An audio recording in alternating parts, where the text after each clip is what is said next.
Hey Janvi, what are you doing? Let's go to the backyard and play badminton. Hey Akshay! No, right now I am busy. I want to complete this chapter.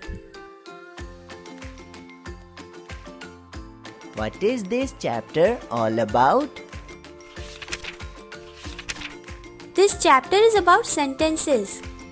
Akshay, you don't know what a sentence is? I think so. Isn't it something that makes complete sense? That's right. A sentence is a group of words that makes complete sense on its own. For example, I like to play with my toy. It's a sentence because it makes complete sense. Oh, I understand now. It's like when I say, I love ice cream.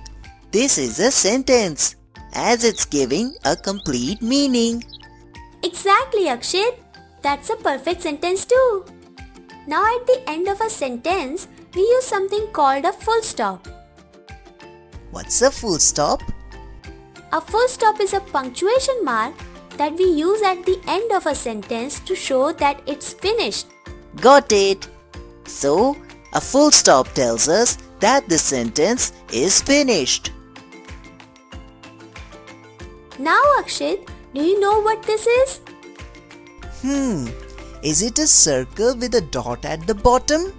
No Akshay, it's called a question mark. We use it at the end of a sentence which is in the form of a question. Oh, I see. Like when I ask, can we go to the park? Exactly. Can we go to the park is a question, so we put a question mark at the end. I understand now. So a question mark is used for asking questions. Akshay, you are doing a great job as you are learning about sentences, full stops and question marks.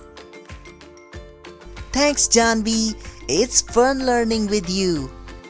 Now that we know all about sentences, full stops and question marks, let's practice making our own sentences. Yes, that sounds like fun. Let's get started.